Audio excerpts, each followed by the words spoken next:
ನಮ್ಮ ಪ್ರಜೆಗಳು ಸಂತೋಷದಲ್ಲಿದ್ದಾರೆ ಎಂಬುದಕ್ಕೆ ಸಾಕ್ಷಿ ನಮ್ಮ ವನಪಾಲಕರು.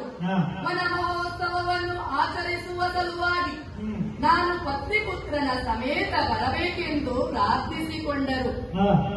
ಅವರು ಈಗಾಗಲೇ ಏರ್ಪಡಿಸಿದ ಶೃಂಗಾರ ಭವನದಲ್ಲಿ ಬಂದು ತಂಗಿದ್ದೇನೆ. ಅವರ ಆತಿಥ್ಯವನ್ನು ಸ್ವೀಕರಿಸಿದ ಹಾಗಾಯಿತು. ಇನ್ನು ವನದ ಪ್ರಕೃತಿ ಸೌಂದರ್ಯವನ್ನು ವೀಕ್ಷಿಸಿ ಸ್ವಲ್ಪ ವಿಶ್ರಾಂತಿ ಪಡೆಯುತ್ತೇನೆ.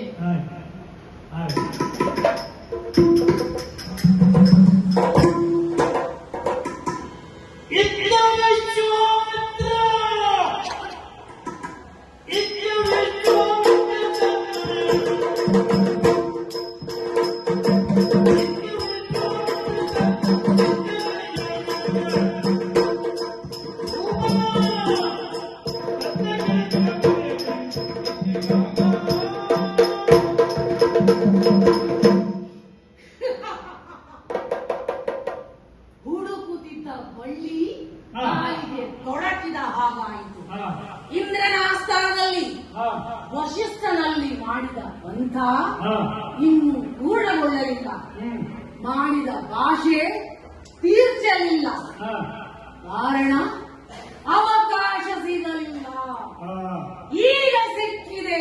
ಹರಿಶ್ಚಂದ್ರನ ಬಾಯಿಂದ ಅಸತ್ಯವನ್ನು ನುಡಿಸುವ ಕಾಲ ಸನ್ನಿಹಿತವಾಗಿದೆ.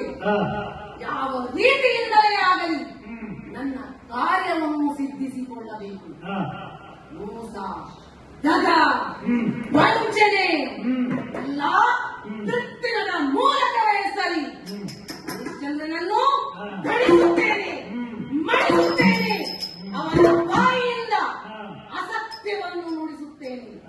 ಅದಕ್ಕಾಗಿ ನನ್ನ ಕಮಂಡಲದ ನೀರನ್ನು ಮಂತ್ರಿಸಿ ನಾನು ತಿರುವೊಳಗಿಸುತ್ತೇನೆ. ಹುಟ್ಟಿರ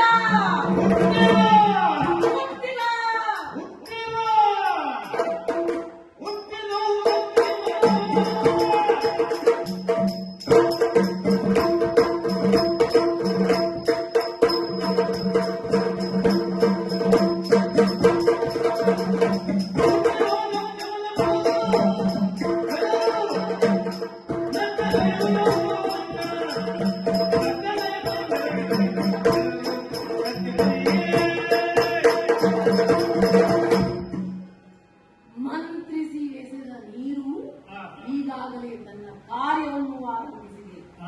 ನನ್ನ ತಪಸ್ಸಿನ ಬಲದಿಂದ ಕೃತ್ರಿಮದ ಪ್ರಾಣಿಗಳನ್ನು ಸೃಷ್ಟಿಸಿದ್ದೇನೆ.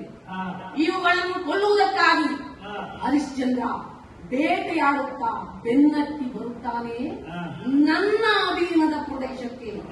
ಮುಂದೇನಾಗುತ್ತದೆ?